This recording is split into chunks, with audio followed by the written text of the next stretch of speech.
Karma. What goes around comes around. We've all heard that, right? But if that's the case, then why do bad things happen to good people? Well, let's talk about it. You're watching Casey Inspired.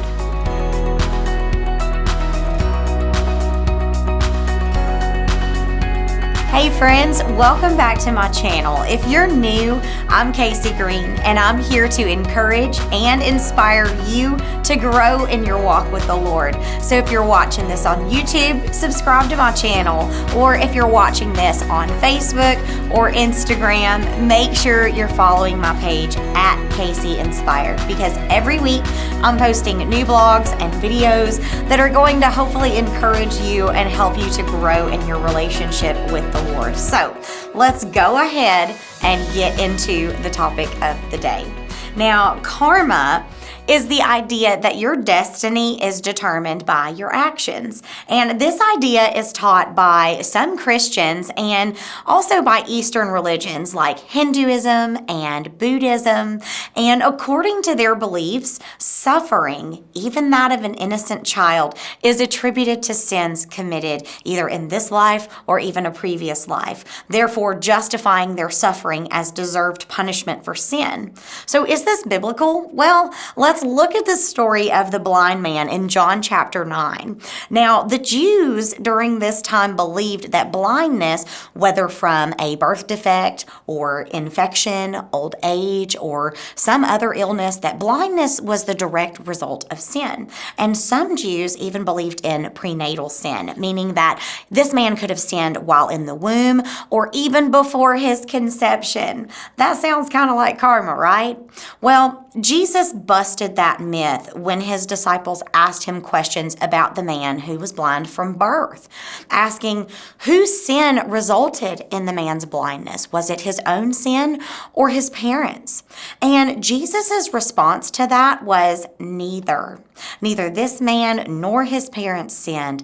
This came about so that God's works might be displayed in him.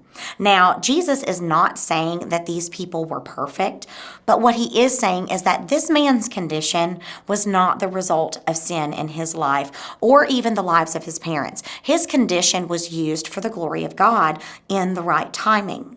Now, this man had been blind all of his life. So it just makes his testimony that much more powerful, because people who had known him since birth, like his parents, were able to testify as well. They had known him all his life. And when this man was asked what happened, he replied, "All I know is I was blind, but now I see." And the moments that followed and led up to that, God was glorified. So here are some things that we need to know about suffering. Number one, death comes to all as a result of Adam's sin. And number two, children do suffer sometimes as a result of their parents' sins. And number three, personal sins can cause suffering. However, biblical teachings have been distorted and misunderstood. Y'all, God is aware, but he doesn't always intervene and prevent every negative thing that comes as a result of living in a sinful world. Jesus promised us that we would have suffering in this world. And this promise is consistent with the testimony of God's people in the Old Testament too. I mean, just look at Job and Joseph. Both of these men were allowed to suffer to bring God glory in his timing.